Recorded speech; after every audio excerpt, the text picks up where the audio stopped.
Congratulations to Samantha Bernardo as the first runner-up for Miss Grand International 2020. So I'm going to give you at least 5 reasons why she successfully gained this position na talagang mahirap abutin.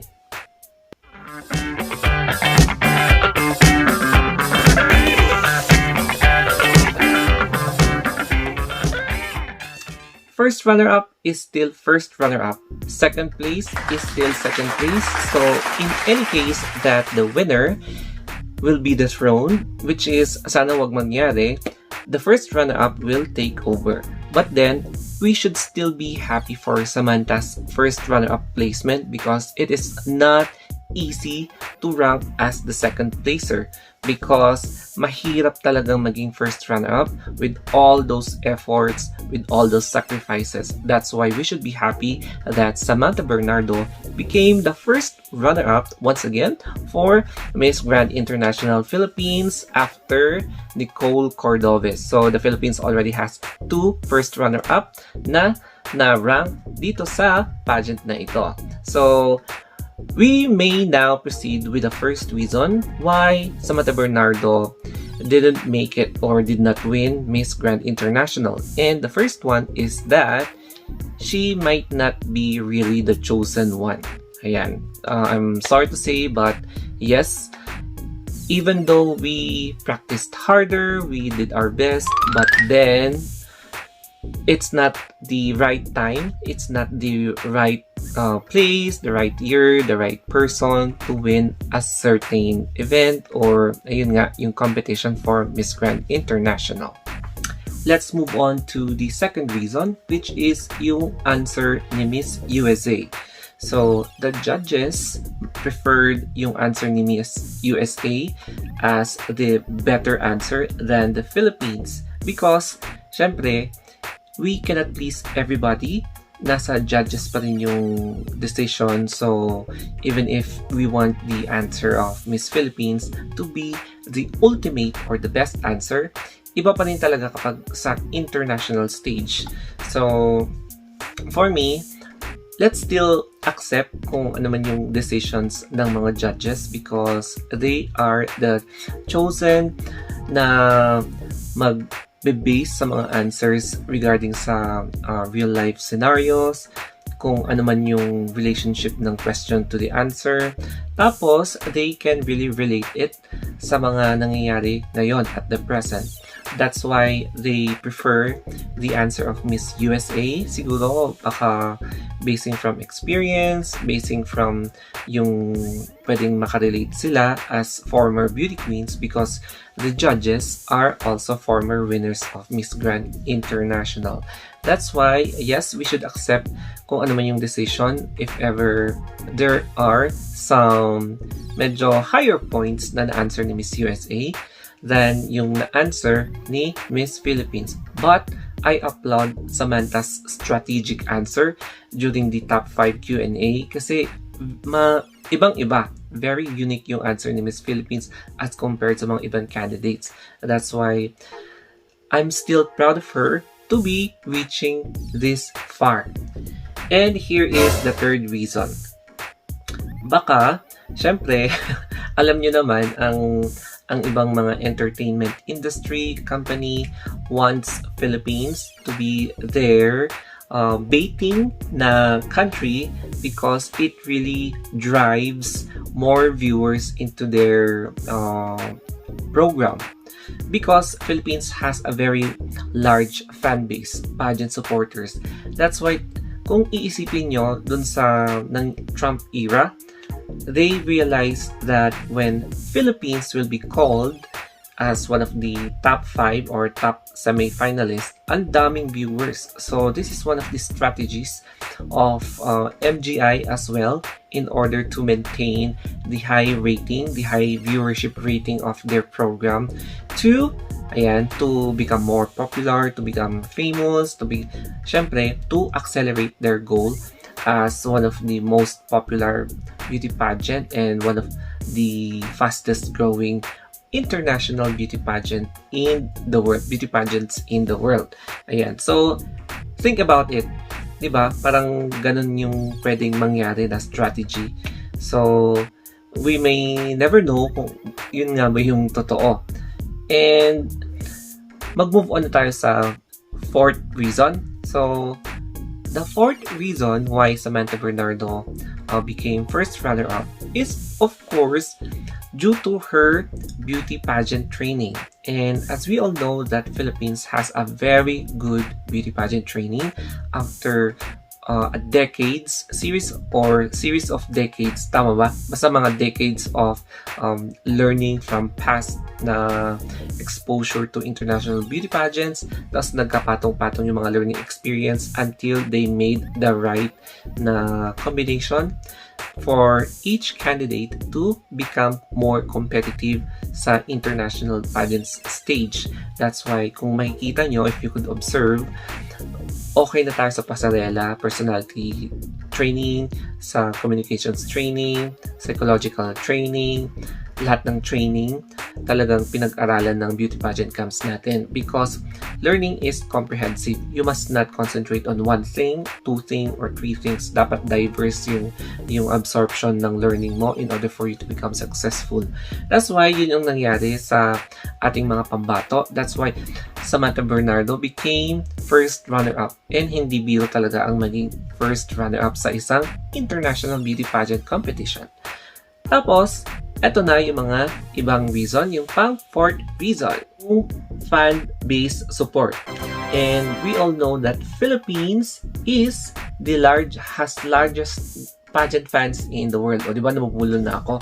Basta, super lawak ng fan base ng Philippines in terms of supporting their international na representatives sa various international beauty pageants such as Miss Universe, sa Miss International, sa Miss World, sa Miss Earth, sa Miss Grand International, Intercontinental, kung ano-ano pang pageant. Kaya once the Philippines ang nandyan, woo! Mga ganon. So, yun yung importante sa Pilipinas because they have a unified structure in supporting their candidates for Miss Universe. Kaya naman, isa din ito sa mga nakatulong kay Samantha Bernardo to get noticed sa Thailand media. Ayun, kaya napansin siya, and it is a really significant factor to become noticeable, to become popular, famous, and to be one of the candidates na dapat other candidates to watch out for, because being a popular candidate means that you are carrying a heavy challenge to make a break. So you must have to break a leg in order for you to stand out. Such as ito yung parang comeback ng Philippines because last year, yung last edition ng Miss Grand International, Philippines did not even make it to the top or to the semi-finalist. Consecutive 2 years at ayon na hindi tayo nakapasok. So, Samantha Bernardo made a serious comeback for being the first runner-up of Miss Grand International. So, who knows? Maybe next year, hindi na first runner-up ang ating ine-aim. Ang ine-aim na natin is going for the crown. And going for the crown is really a serious matter because this is a good goal for the Philippines to clinch the first golden crown. Kaya hindi biro talaga na maging first runner-up because first runner-up is really a huge leap for the Philippines to get noticed once again sa Miss Grand International. And yung fifth reason kung bakit first runner-up si Samantha Bernardo, and we should look into the positive side. Bakit siya naging first runner-up? It's because tingnan natin yung nasa pananaw ni Nawat, yung organization ng Miss Grand International. He is really giving another chance for the Philippines to stand out. O di ba?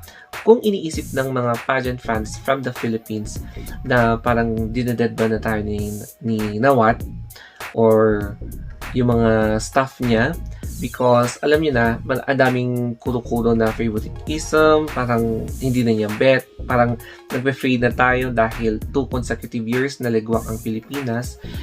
Binibigyan niya tayo ng chance for us to build our hope. Parang magkaroon ulit tayo ng hope for us to support Miss Grand International to build positive vibes, and of course, parang to rebuild our camaraderie with other international fans such as Thailand. Kasi nga, ayaw din ni Nawat na pakawalan ng Pilipinas na basta-basta. He really loves the Philippines even if may mga bangayan sa mga ibang beauty pageants. But then, I am still thankful na Nawat is still giving a chance for the Philippines to participate in Miss Grand International because it makes a good competition. Bakit? Kapag walang Pilipinas, walang maingay. Kapag may ingay kasi, mas nakaka-challenge kasi andyan yung, alam nyo na, mga challenging na verbal comments. Basta kapag maingay ang Pilipinas, mas maganda ang competition. Basta ganon. So, there is no life without the Philippines. Kaya, Nawat is always giving a chance for the Philippines to stand out, to bring out our best, and to become parang sinishare natin yung culture natin, to let Philippines more known to Thailand and to the rest of the beauty pageant society. Ayun po guys, and I think marami din tayong natutunan sa Miss Grand International because of the COVID pandemic. Kasi yung theme ng kanilang speech is all about COVID-19, which is relatable sa advocacy ng Miss Grand International to stop the war. Hindi naman siya violence in this time because we are now dealing with a war against an invisible enemy, which is yung virus. Yung virus na responsible for causing COVID-19 infection. And we don't want this COVID pandemic to stay a little bit longer because parang as in, shinut down niya ang buong economy ng mundo natin. That's why inspirational yung mga speech ng each candidate. And ayun nga, nakatulong din yon para kay Samantha Bernardo to clinch the first runner-up position. And before nanalo siya, nanalo siya as first runner-up, we expected really na sayang siya sana yung makokoronahan, pero first runner-up. But then, my quote to this vlog is that we should be contented of kung ano man yung naibigay sa atin and not to clamor more. Kasi kapag we seek more than yung naibigay sa atin, parang magiging negative na. So, we should be contented of what we have and we should be happy kung ano man yung meron because kapag choosy tayo, wala tayong mararating. So, that's it for my vlog. I hope nagustuhan nyo tong vlog ko. And if you have more suggestions, feedbacks, reaction, just comment down below. And subscribe my two YouTube channels, The Star of Anthony and The Star of Anthony Vlogs. And if you have kung gusto nyong i-reach out sa ibang social media such as Facebook page, Instagram, and Twitter, The Star of Anthony din ang aking account. So that will be all. Stay safe and wag maging pasaway.